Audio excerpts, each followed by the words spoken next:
Salam hörmətli izləyicilər. Göyçay rayonunun Yeniak kəndində iyunun 15-də güclü yağış və dolu yağdı.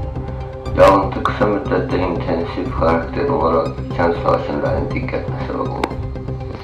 Sosial şəbəkələrdə yayılan görüntülərdə dolunun bəzi əraziləri ağ örtüyə bürüdüyünü, küçə və həyətlərdə su yığıntılarının yarandığı görünür.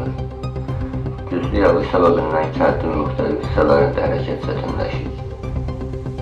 Yerli sakinlərin lentə aldığı kadrlarda dolu dənələrinin kifayət qədər iri olduğu müşahidə edilir.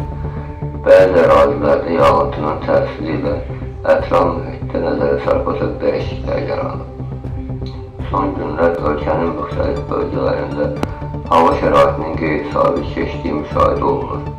Sinoptiklər də bəzi rayonlarda leysan xarakterli yağışların və dolu müşahidə olunacağını bildirmişdilər. Yeniak kəndində yayılan bu görüntülər qısa zamanda sosial şəbəkələrdə geniş yayılıb və çoxsaylı istifaçılar tərəfindən paylaşılıb. Hazırda izlədiyiniz görüntülər Göyçay rayonunun Yeniak kəndində iyunun 15-də qeydə alınıb. Siz bu görüntülər haqqında nə düşünürsünüz? Fikirlərinizi şərh bölməsinə yazın.